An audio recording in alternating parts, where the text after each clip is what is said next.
That is the quickest way to get me to shut up and stop singing. Is to hit record.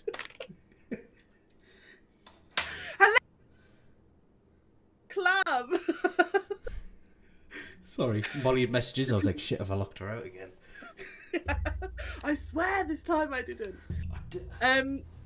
Welcome to the grungy old classroom.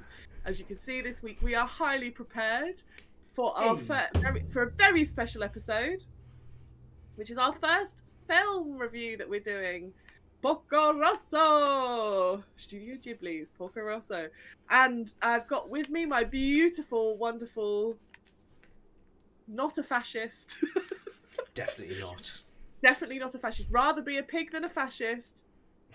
Co-host Christopher with a K. Hiya, Chris. All right. All right. And I'm Phoebe. So, because we're doing films, we've obviously got to start with snacks because you can't watch a film without some snacks. So, we're going to try these. Hey. Which are like caramel corn. And we don't know if we've got the same flavour or a different flavour.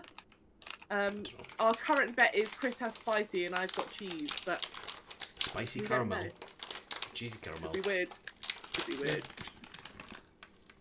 Oh well, it smells like something.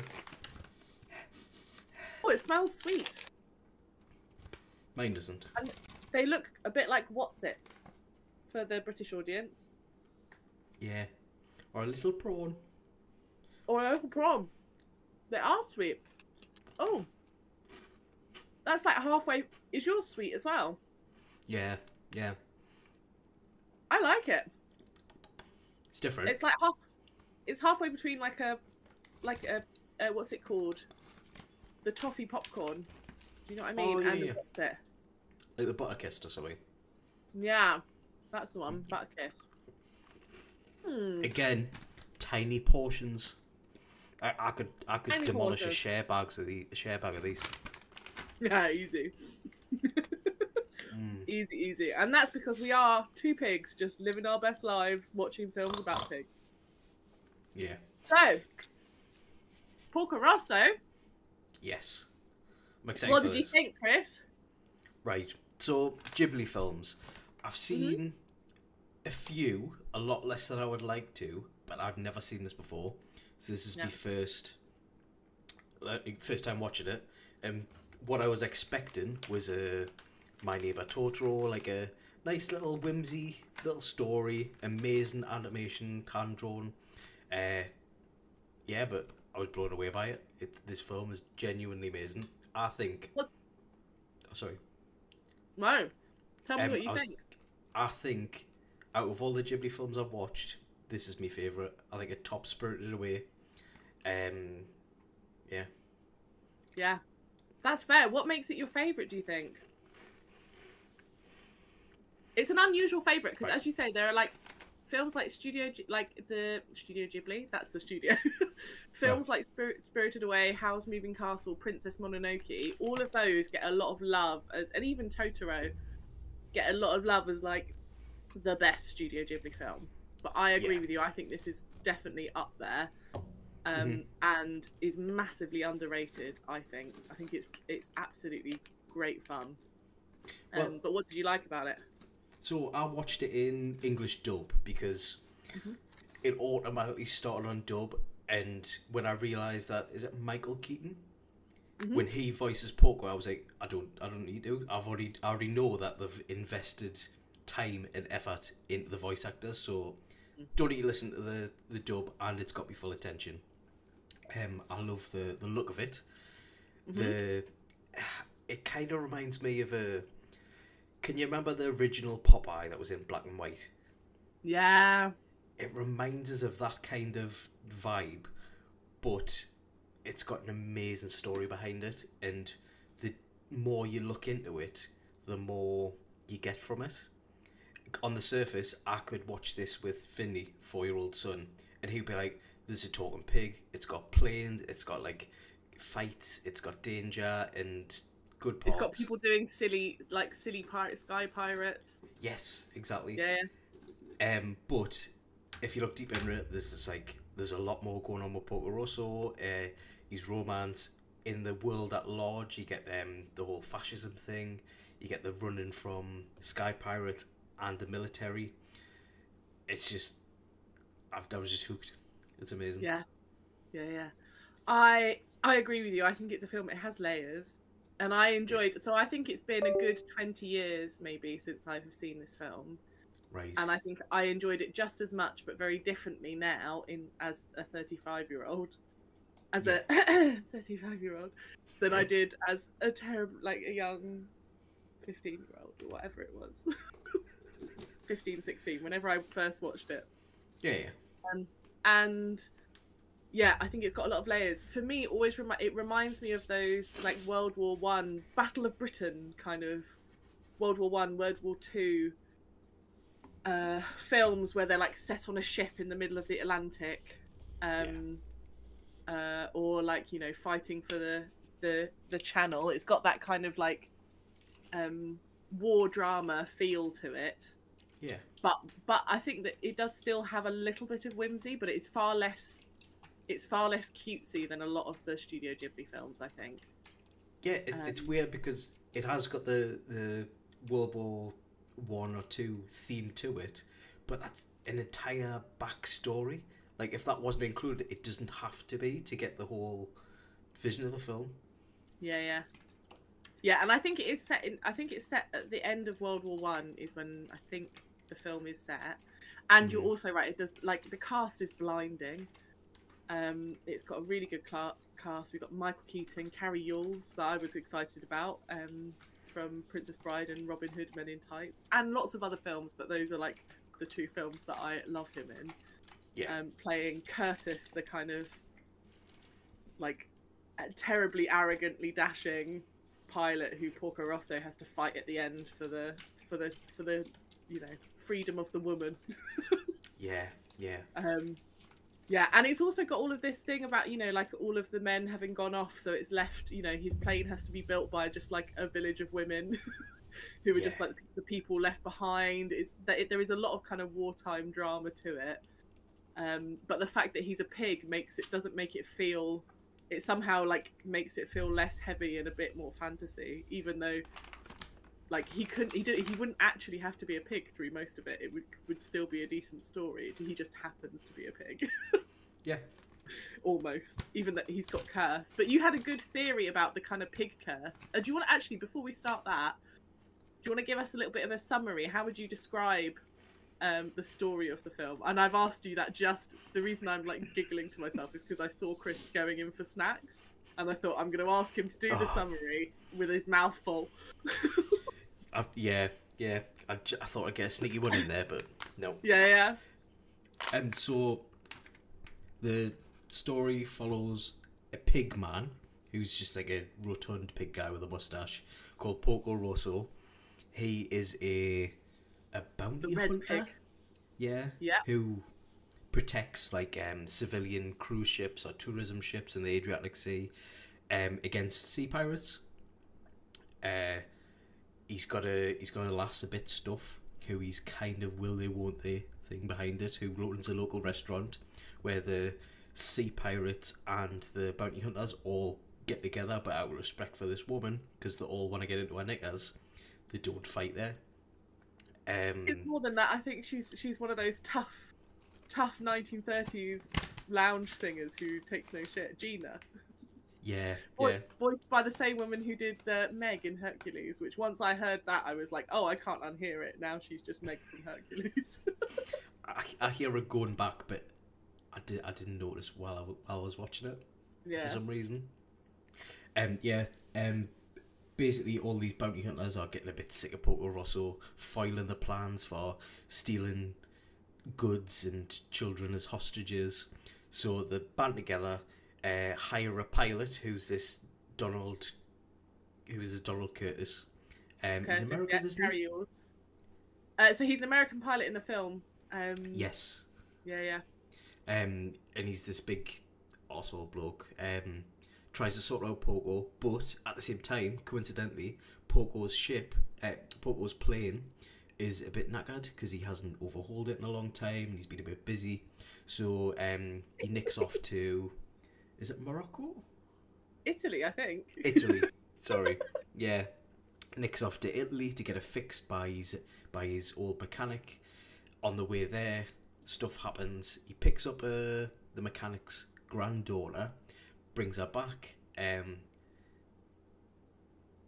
yeah, there's loads happened. I'm missing a lot of it out. No, it's okay. Sorry. No, you're gonna say he ends up.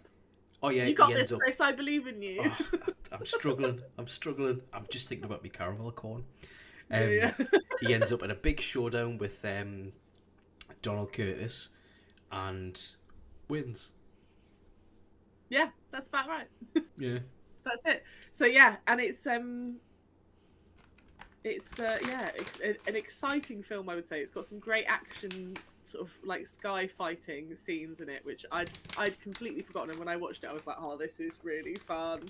This is like anime at its best. Like, because you can't, without doing like some heavy CGI, I think you would really struggle to recreate their fights. And one of the reasons I love anime is because it allows you visuals that you just can't achieve in real life. So I think like a pig man. Like a pig man, and amazing sky battles, and it's also got some fantastic lines as well. Yes, I do think the dub is worth a watch. For even if you're like a total subtitle purist, the Studio Ghibli dubs are worth a watch because they put a lot of effort into the localization of like jokes and things. So there'll be jokes in the English ones that never make it into the Japanese ones, and ones that just don't translate from Japanese to English that they sort of switch out. They also do invest in some seriously good voice talent. So like in Howl's Moving Castle, Howl's played by Christian Bale. You've got Patrick Stewart does, I think is in Laputa, Castle in the Sky. And then in this, you've got Michael Keaton just doing an absolutely brilliant job as Porco Rosso. So good. And delivering some great lines, including, and like at one point, like he's a good character actually, because he's like there's this will they won't they kind of thing with Gina, and it's like you never quite know if he's going to come good on like the promises that he's made her ages ago, and she's like been waiting for him all this time. And he doesn't realize until about halfway through the film where someone says, oh, she turned me down because she's been waiting for you the whole time, and you're like, oh yeah. The romance. Why do you think that he didn't meet her in the garden? Because there was a promise where she was just like, I'll wait for you and I'll be with you if you meet us in my beautiful terraced garden. And you just have a cup of tea with us. I wonder if there's part of Porco. So I think there's. So it's interesting that the pig curse thing is interesting. They never really talk about it. He can't stand. At one point, he's like having dinner in her like in the place, but she's like gone to a back room to have dinner, and there's a photo of him there. And in that photo, there are also some children, which you never see in the film. So one theory that I have like made up in my head is like, what happened to the kids? Is that like, is there some sort of guilt or something attached to that meant he never felt worthy of being loved or something? But then also the other thing is like what caused the curse in the first place? Could that be the reason why he never went to meet her? Because he can't stand to look at his human face. He's destroyed all the other pictures, and that's the one that he hasn't destroyed that Gina has kind of like held on to for all these years. Right. So I think maybe there's something also about like being tied up in his pig curse, why he didn't go. And it's not until he kind of, because you do know that he has like he's flown with the military and stuff before, because that's the whole thing, is that the Italians are chasing him. The Italian Air Force are chasing him because they're like, if you don't fly with us, you can't fly with anyone. Everyone has a toxic ex. Do you know what I mean? So there's also something about like what caused him to leave the military, and it does have the I think, which is both our favourite lines, which is, I'd rather be a pig than a fascist. Yeah, So I love that. either it's like a conscience, a crisis of conscience that's kind of done it, or something else has happened that he's kind of broken away from the military. Um, yeah, so it is a great film, and everything we've just said probably doesn't make it sound like a kids' film, but I think you're right that it's like it's one of those great family films, a bit like a Shrek, I think, where parents can watch It's it and get all of the rude jokes, and it just yeah, goes over the kids' heads because they're enjoying the fun story actiony bit. yeah, And I think Porco Rosso, you'd get that same energy if you were watching it with your kids. Like a lot of the really heavy stuff probably would go straight over their head. yeah. Yeah. So yeah, what's your theory about the whole pig curse and him not going to Gina's garden in the first place? Right. So, for not going to Gina's garden, I think it's kind of related to the curse, but not. Mm-hmm. Because I think whenever he says, because obviously he fought with the Italian Air Force, Mm-hmm. he had a lot of friends that he lost, like in that scene, which is just there. He fought till he blacked out, Yeah. and then he realised he was the only one left on his side, and he saw all these friends float up, obviously passing on to wherever, and his friend that went up was married to Gina. Yes. So I think that he did promise, like when he was saying, you take me instead because you've got Gina at home. So I think he's got an obligation to look after her, but I don't think he thinks he's good enough to meet her and actually have a relationship with her. And maybe there's a kind of sense of like, well, like I'll look after you for my friend, but I can't possibly fall in love with you. Oh no, I've fallen in love with you. Yeah, There's that kind of, yeah. it's like another one of the lines when he's talking to, I can't remember what the Theo Piccolo is, the girl mechanic's Yeah. granddaughter that he picks up, Who and builds the plane for him? she idolizes these pilots because her granddad, who's obviously an airplane mechanic, has been like telling us stories of like heroics during the war and stuff like that. So she's kind of inherited that like rose tinted view of them, where she thinks like God's gift to wherever these honourable They're like heroes pilots. in stories. Yeah. So Yeah. she sees Porco Rosso as one, and she says, "Oh well, I think you're a good man." And he was like, "Oh no, all the good men died, and were Yeah, left yeah. behind," kind of thing. So I think there's that very much survivor's guilt, where he was the only one that survived. He survived the entire war, he does a couple of self-deprecating sentences, like where he says all men are pigs, Yeah. and phrases like that. So I think it's a curse of his own doing, a mixture Yeah. of survivor's guilt, him not thinking he's good enough, and because he's got all these accolades as well, like everyone loves him. He's like the best pilot in the Adriatic. He's foiled loads of pirates, and he never kills them. He shoots the planes, but he always damages the engines. I think because he's had enough of killing, but that Yeah. takes more skill than actually just shooting them in the face or whatever. Yeah. It takes more skill and more risk, because that's Yeah. the thing in the final battle is that he could win that battle very easily if he just shoots the pilot. Mm-hmm. But he just refuses to. He's like that's not how that's not how we're gonna win this kind of fight. So he's That's not how taken. poker rolls. That's not how Porco Rosso rolls. This is the red pig. Yeah, yeah. He's such a G. Yeah.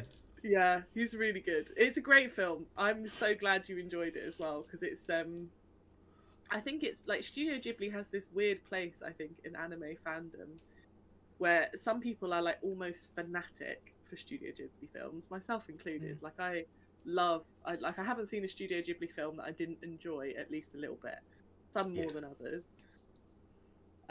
But some people are really turned off by it because it's like whimsical and family orientated, and some people just that's not why they're coming to anime. They want something a bit grittier and stuff. And I think Porco Rosso is just such good storytelling. So chef's Yeah. kisses. Yeah. But Because of all those layers, because of the characters that you kind of fall in love with a bit. Yeah, and the animation's great. We love some hand drawn animation. It's hard not to. Yeah, it's beautiful. But how what do you think of the curse? Because I wanted to hear what you thought it was. Yeah, so I think the curse. Do you know? I've kind of never really thought about it. I just kind of accepted that he was cursed. I really like your theory. It's not one that I'd had before. I suppose I thought it was like as a consequence of something that he'd done in battle. He'd been cursed, or like He that he'd shot a maybe. witch. I thought maybe he'd shagged a witch or something, because they refer to him as a heartbreaker a lot. Yeah. So I was like, in my head, I was like, probably shagged a witch, didn't call her back. That's what you get for being a pig. It was one of the three old women back in Italy. Do you know the fix he's playing? Yeah. They wanted to feed him up. I'm just saying. Maybe they were trying to like get to his heart through his stomach. So he couldn't run away. So he couldn't run away. He doesn't do a lot of running in this, to be fair. He does a lot of flying. That's why he's so relatable. That's why he's very relatable. And I do think there is like a kind of, yeah. So no, I hadn't really kind of like puzzled it through, but I think your survivor's guilt thing feels like it really hits the nail on the head, because the other thing is like, so Theo, so with her granddad, she rebuilds his plane after he gets shot down. Mm-hmm. As you said, and then she follows along because he owes her money, basically. Yeah. He can't pay for the plane, so she's like, well, I'll stick with you and we'll be partners until you pay me back. Yeah. Great business. And she like, so at some point she sort of says, oh, maybe it's like the princess and the frog, like, if I kiss you, will you turn back into a human? Yeah. And she does try, like, she does kiss him on the cheek. They never get, he's never that sexual with her, actually, which I kind of appreciate. He's more like kind of big brotherly towards her, which I like. And she's obviously just like, I think he recognizes that she's a bit starstruck, and therefore it's like, and also secretly he's probably also in love with Gina. We know that he's in love with Gina.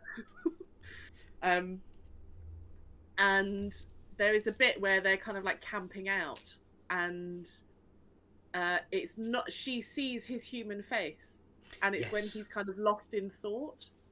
Yes. And so there's like a moment. So I think this idea of the curse being something that's self-inflicted, and something that's about how he sees himself. When he loses himself for that moment while he's lost in thought, he becomes human, and she just gets just a glimpse of that, and then she kind of says something, and it breaks, and he's back to being a pig again. Yeah. And just like at the end, there's another moment right at the end of the battle where you can see, like, where Gina's saying, come to the garden again, basically.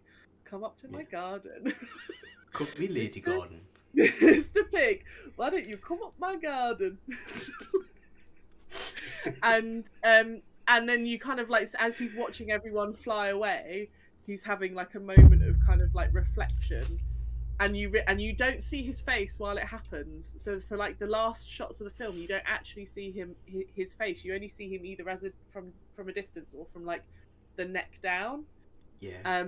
But the Curtis, who's kind of in the water next to him, next to their seaplanes, suddenly goes, "Wait, let me see your face." And so obviously there's something has changed there. And I think you're right. I think there is that moment of like him coming to peace with himself over things that have happened, and maybe a kind of like feeling like the right thing, like he's done the right thing by Theo, and he's done the right thing by Gina, and that maybe he can kind of let go of his past a bit and finally move on, which is nice. And I do think, but also I think the ending is a little bit deliberately ambiguous. So there's something in there where it's like Miyazaki's inviting the audience to make up their ideal ending. What do you think? What would you want the ending to be if you're deciding? And while you do that, I'm going to move on to our second little. We talked last week about how sometimes these sweets look like little pills, and this is another one where it's like it's a ring top pull. A ring top pull. It feels a bit like childproof. It's like them. Do you know the old film canisters you used to get for like display? Yeah, One of them. it is. Yeah. Like in the what they called, was it Canon in the gold, the little gold Yes. pot. Hmm. Oh, very grapey. It's very grapey. It tastes like grape. Yeah, the little pellets of grape. They're little pellets of grape flavour. Oh, they're very hard. That's interesting. Oh, do you know what it is? Sometimes I'm disappointed with these because it does say the grape flavour, but I don't think it's strong enough. I think it's because I've probably got no taste buds left.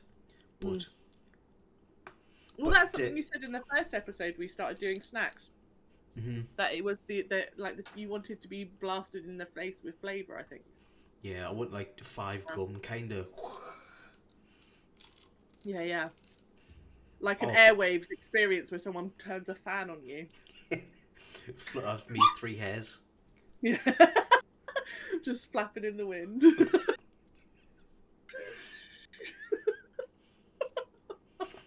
Yeah. So what's your ending? What's your ideal ending? Actually, do you mind if we pause for a minute? Because Eddie is barking at me. Of course. Thanks, mate. I just need to put some food in the bowl.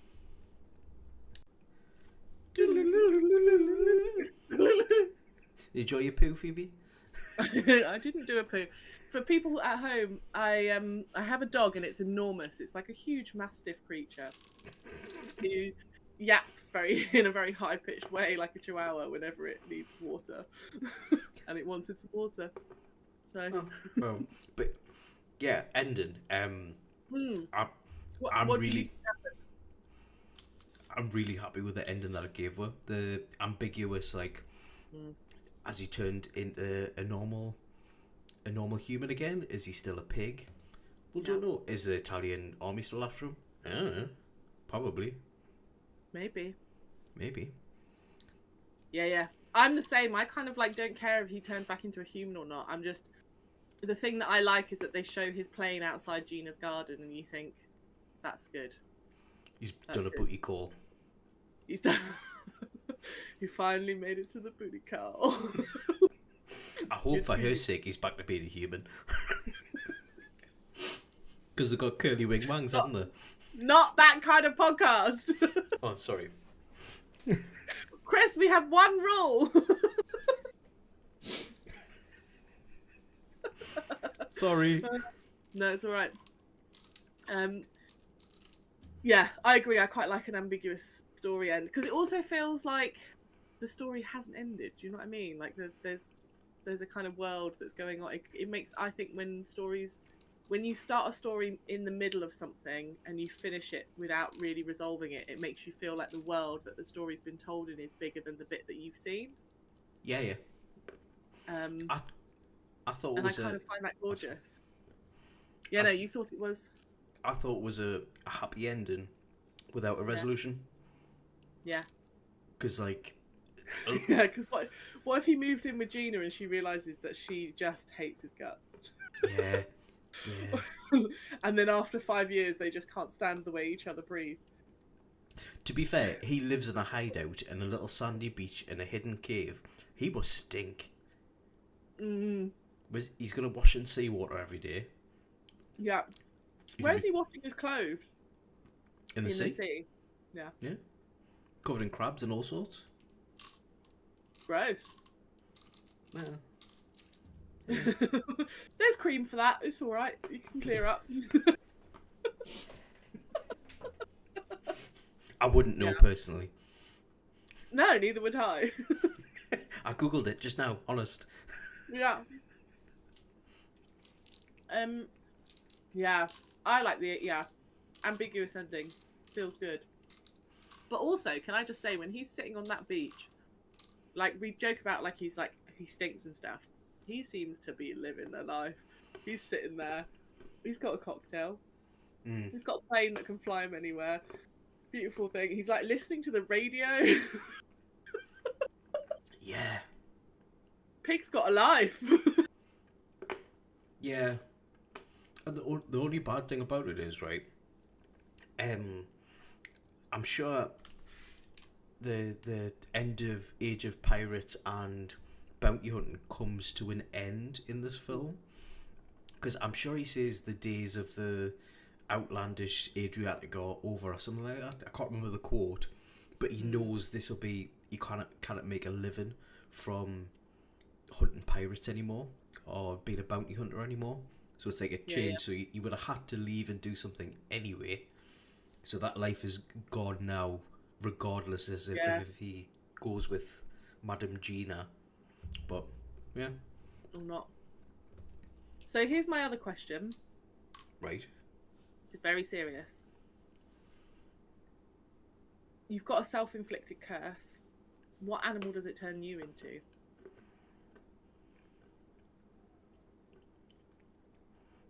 A monkey. A monkey. Yeah. I can see that. Because, right, I really like climbing. Do you? Yeah. You know and that. It's just like... That makes sense, though, because it must be nice to be able to see over stuff.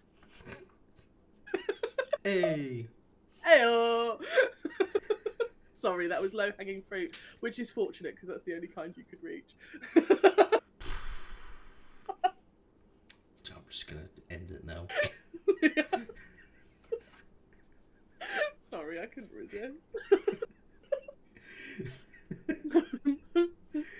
Oh.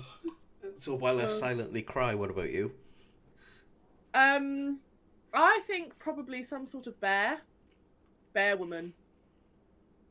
Yeah. Like hibernating for half the year sounds about right. But also, you know, kind of like just like chilling there. I think if I think in a world where I've fucked up badly enough that I've inflicted a curse upon myself, my solution probably would be to run and hide in the woods. True. I was going to say something really bad there as well. What are you going to say? Just say it. I've just called you short as well. I was going to say, and you really like going in caves. No, I do. I do. It's true. I'd be so good. I'd be happy as Larry.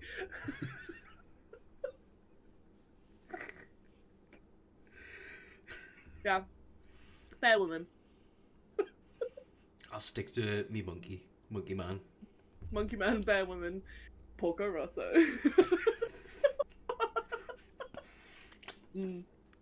One of the other things I like about this film is the kind of backstory to it.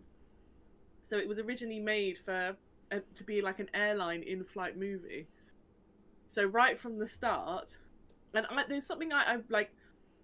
If we ever manage to persuade Miyazaki to let us talk to him, the question I would have is like, how intentional was it to make this a film for international audiences? Because right from the start, like right at the beginning when they're doing the description of, you know, they have like the title cards that kind of describe what's happened.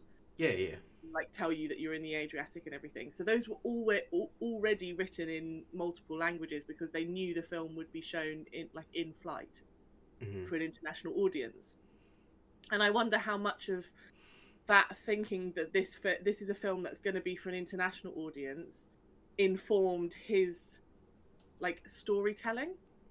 Yeah. And informed the direction of the film. Probably not just Miyazaki. He gets a lot of credit for like, because it's, you know, this was like a comic and stuff first, a manga first. But it makes me curious if that's one of the reasons that actually this is like a film that's so easy to watch and feels so accessible, because it has elements of like Casablanca to it and those sort of wartime films, and as well as having like classic anime markers. And I wonder if one of the reasons it feels very easy to watch as two Westerners is because it was always intended to be watched no matter where you were from. That was my kind of thought about it. I actually know what Miyazaki would say to that. Do you? Yeah, you go. Do you really? Sorry, I don't speak English. You'd go, in Japanese, security? Why is this bear woman here? That makes me think of a good film. Homeless bear woman. If Miyazaki's next film, I mean, I know he's not supposed to be making another film, but if he makes another film and it's about a homeless bear woman living in the woods, trying to run from her problems, you know where he got the idea from. That'd be such a shit film. He'd make it good. He'd make it like a background plot somewhere. Yeah. The real hero's been the monkey man all along.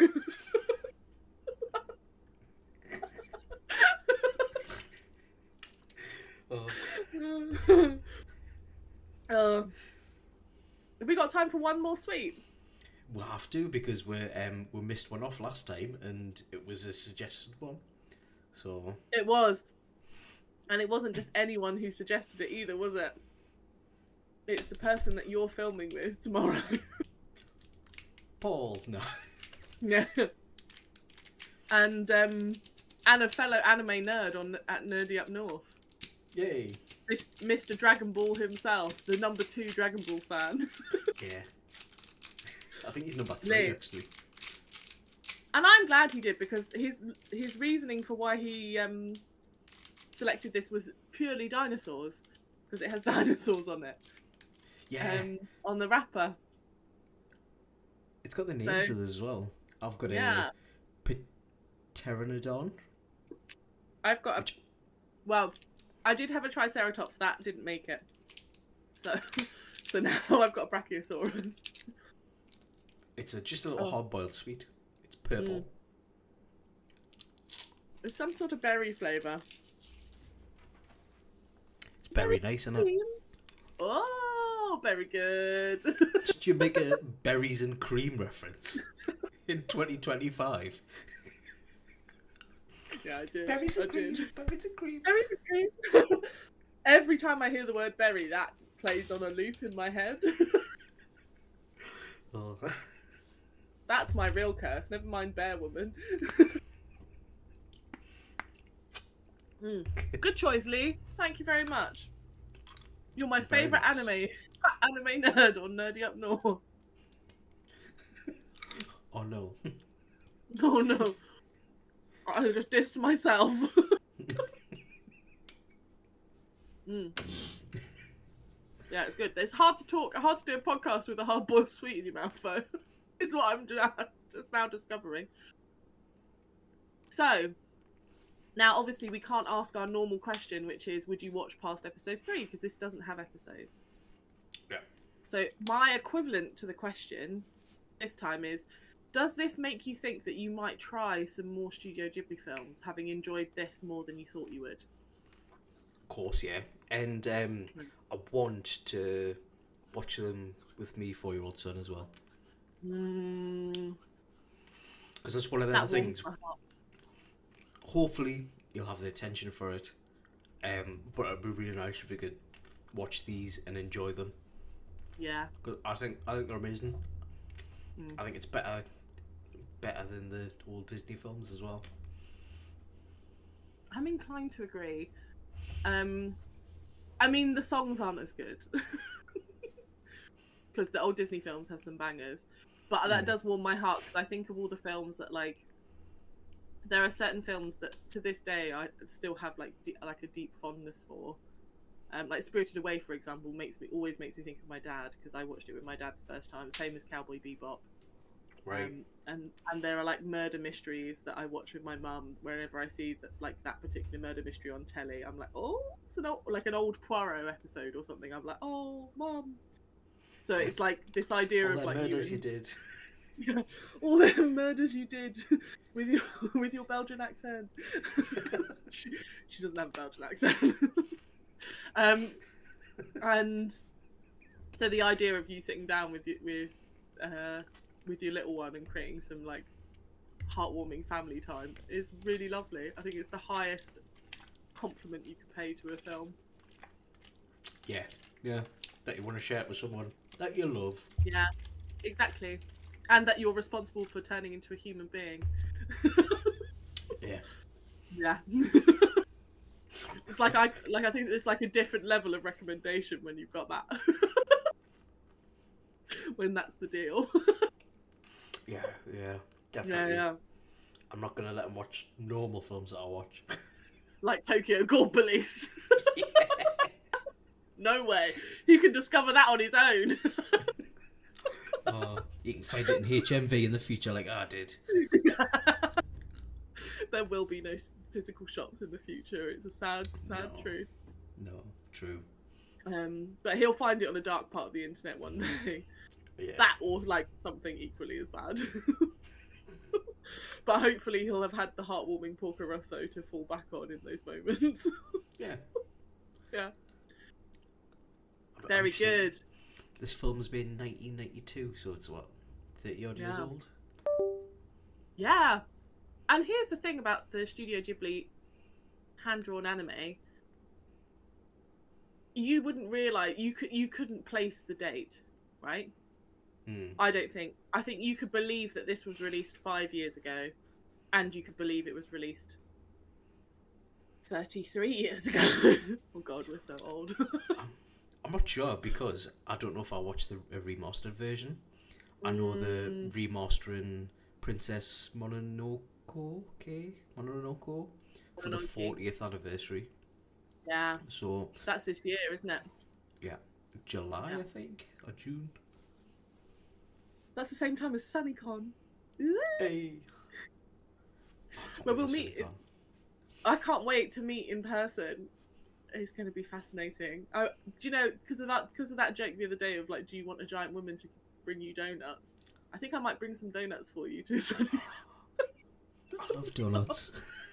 Yeah, me too. I thought I'll bring some donuts as snacks or something. Or buy them there. Probably buy them there. Yeah, there's a Tesco there. We'll go hunting for donuts. When we get bored of stuff. Or cronuts. I've never had a cronut. Should. They're lush. Should I? Do you know I've seen them on the TikTok. Where the young people hang out and talk about their fancy food trends. And when I see them, I'm like, oh, that looks a bit of me. Only thing is, though, you have to have a Rennie's chaser. Oh. Yeah, okay. I have usually got some sort of Rennie's or something in the bag, Same. to be honest. I've reached that age. A blister pack in my back pocket, normally. Yeah. Although that's one of the positive things about these Japanese snacks. In smaller portions, so far I have not needed after we've done the snack time to take a Rennie's. So, you know, maybe it's our decadent Western ways. Actually, thinking about it as well, my blood sugar doesn't raise very much when I eat these as well. Yeah. Yeah. It definitely makes me think that my normal diet is pretty bad. This is an improvement. Okay. Fair enough. But you would go and explore more Studio Ghibli. So that sounds like a promise for the future. I'm gonna make you watch all of them eventually. Well, even the ones you've already seen. Do you want to have a film a month on this? Oh, I have a film a month idea. Yeah. That sounds great. Yeah, let's do that. In terms of our next episode, now obviously when this comes out, you'll be away on holiday. I'll be in Egypt. And also we'll hopefully be close to knowing how many push-ups you have to do. So for those of you who don't follow us on Instagram, please go and follow us on Instagram. We're Anime Podcast UK. Or don't. And Kris has said that I can't remember what date it was, but we had 239 followers when he declared that for every new follower he does that we get between now and the end of April, he's going to do a push-up. Yeah. We're now currently on like 150 odd, 152. I think I checked when I last checked. So thank you everyone who's been joining the challenge. And I have seen people commenting. Some of them are purely following just to add to your push-up ratio. So I'm assuming those are your friends. Yeah. So yeah, but you're literally going to be a beast. So hopefully by the time this comes out, there may also be some like significant updates into the Instagram about how many push-ups you're going to do. To be fair, I'm not doing them all in a one-er because I can't. I think you'll die if you try. I'm just genuinely. I'm just genuinely gonna have to worried start about you. soon and then just add montages. Yeah. Stitch them together. I 100% think we should have some sort of anime. Maybe you should do it to our Discord? do the push-ups to our obviously do them to the Discord, but to our anime theme tune, you should have you doing push-ups, because that's a proper hype song. So I reckon you could do it, like you can do a montage to that. Yeah. Deal. I'll do it. Sounds good. Awesome. And then, so by the time you get back, what are we gonna do? Because it'll be when you get back. Will be then when we do the next filming. Your choice. You choose. Okay. In that case, I've been getting personal requests from my lovely other half telling us to do Samurai Champloo, which I think has also been mentioned in the Facebook group. So that would be my choice. Let's do Samurai Champloo next. Oh, I'm probably going to watch this full series of that. It's not that long. I think you can. Nah. You could probably watch that in a Saturday or something. Yeah. So that's because we've been like trying to record ahead to get stuff ready for me going away for 10 days. I haven't had that much time to watch what we've been doing, so I've only been watching the 3 episodes. Yeah. But since then, I've started watching a bit more Trigun, a bit more Dorohedoro. I've left Farron well alone. I'm going as soon as I get a break when you go on holiday. I'm going back to Freeman. I'm going back to. I want to find out where the journey ends. Well, let us know so I don't have to watch. I'm gonna do that annoying thing where I'm like, no, you just have to watch it. I'll Google it. Yeah. I'll just find the last manga and read the last page. Yeah. And they all died. Yeah. That's fair. I feel a little bit that way about Dorohedoro, to be fair. Yeah. Season 2 this year. Yeah, I will watch it all because I can't. There's like a compulsive part of me that it's like when I get a series of books, I have to have the full series of books so that I can read them all. So that if we're gonna do season 2 on here of Dorohedoro, then of course I'll have to finish watching the first series of Dorohedoro because I won't be able to start watching season 2 unless I know what's happened. That's fine. Yeah. But that's fine, we don't have to worry about that for a while, because first we're going to do Samurai Champloo! Hey. Yeah, which is another kind of vintagey one. But I'm enjoying diving into our collective past. So we'll catch you then. In the meantime, have a lovely time on holiday, Chris. I'll see you on the other side. I'll be brown next time you see us. Yeah! Super nice. Say jazzy. Maybe. / pink. Yeah. Tomato. So, tune in next week for Sunburnt Chris. Hey, bye. Bye.